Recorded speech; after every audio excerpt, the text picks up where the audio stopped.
Media वाले, 1 दर्जन से ज्यादा मीडिया वाले खड़े हो गए सर पर हाथ रख करके कि तुम कैसे जिंदा बच गई, मलबे के नीचे दाना नहीं, पानी नहीं, तुम्हारा दूध पीता बच्चा कैसे जिंदा रहा मलबे के नीचे। तो उस औरत का इंटरव्यू सुन लिए, माँ का किरदार आपको समझ में आ जाएगा, माँ कितनी बड़ी हस्ती हुआ करती है। उस माँ ने कहा कि जब तक मेरे पेट में दाना था, पानी था, मेरे सीने में बच्चे के लिए दूध उतरता था, मैं बच्चे को पिलाती थी। जब मेरे पेट का दाना खत्म हो गया, पानी खत्म हो गया, दूध आना बंद हो गया, मेरा बच्चा रो रहा है, अब मुझे अपनी जान से ज्यादा अपने बच्चे की जान प्यारी है, बचाना है, कैसे बचाना है। अल्लाह ने दिमाग में ये बात डाली कि ये दूध पहले खूने जिगर होता है, उसके बाद दूध बनता है।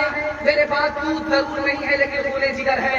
उस माँ ने पहली उंगली को छीला, उससे जब खून निकला तो बच्चे के मुंह में डाला, उसके बाद दूसरी उंगली को छील करके, तीसरी उंगली को छील करके, 10 उंगली को छील करके अपने बच्चे को खूने जिगर पिलाया। उसके बाद होश रही कि मैं कहाँ हूँ, मेरा बच्चा कहाँ है। जो माँ खूने जिगर पिलाए उस माँ को सताने वाला कैसे जन्नत पा सकता है। अल्लाह जन्नत में ताला लगा। एक मिसाल पैगाम, 8 बेटा है एक माँ रोज सूख रही है, बीमार है, बुखार है। तो बेटों ने कहा कि चलते हैं अररिया में दिखा देते। आपको क्या हो गया, सूख रही। तो डॉक्टर साहब ने कहा कि जानते हो इस बुढ़िया को कोई बीमारी नहीं है, इसको वक्त पर खाना नहीं मिलता। 8 बेटे की माँ इस तरह भूखी मर रही है। एक बेटा समझ रहा दूसरे बेटे ने खिलाया होगा, दूसरे ने सोचा कि तीसरे ने खिलाया होगा, और दूसरे के भरोसे में, तीसरे के भरोसे में 8 बेटे की माँ सुबह भी होती है, शाम में भी होती है। डॉक्टर ने कहा कि बस यही बीमारी है, इसके अलावा कोई बीमारी नहीं। एक मिसाल पर पैगाम कर रहा हूँ, बहुत ध्यान से सुनिएगा। हाथ उठाइए, वादा कीजिए शादी से पहले माँ बाप को, शादी के बाद सास ससुर को कमा करके खिलाएंगे। हाथ उठाइए इंशाअल्लाह, हाथ उठाइए। तो जलसा खत्म होने की मुलाकात कर रहा हूँ, देख लिया।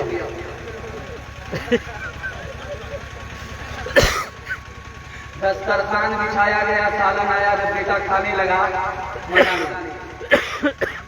तो माँ से खफा होकर के बोलता है, माँ बूढ़ी हो गई, आज तक तुमको सालन पकाने के लिए। तो माँ ने कहा, बेटा खफा क्यों होता है, तेरी बीवी ने बताया। तो कहता सुभान अल्लाह, इसलिए तो सोच रहा था कि इतना मजा कहाँ से आया, जिंदगी में पहली बार ऐसा मजा आया। तो माँ ने कहा, बेटा तू बीवी का शौहर नहीं है बल्कि गुरु का गुलाम।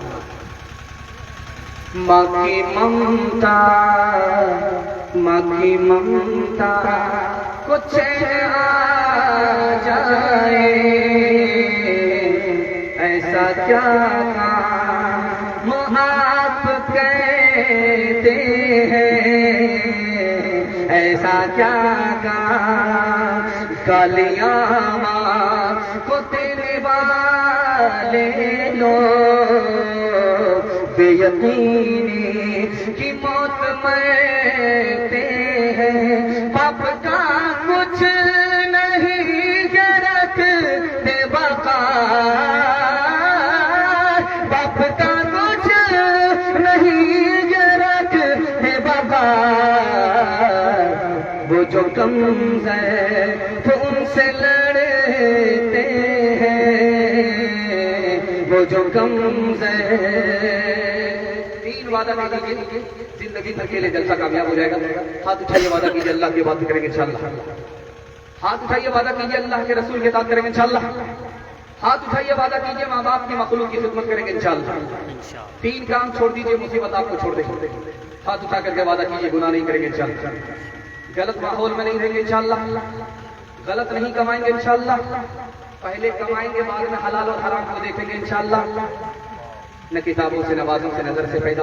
3 होता है बुजुर्गों की नजर से पैदा। नहीं सिखाई इन्होंने दीन रहकर शेख के घर में, भले कॉलेज के चक्कर में, हमारे साहब के दफ्तर में, केक के चक्कर में तो रोटी भी गई, बड़ी शेख की ताक में थे तो छोटी भी गई। न मानी बात वाइस की, पतलून के चक्कर में तो लंगोटी भी गई। वाखिर दावाना अनिल हम्दुलिल्लाहि रब्बिल आलमीन।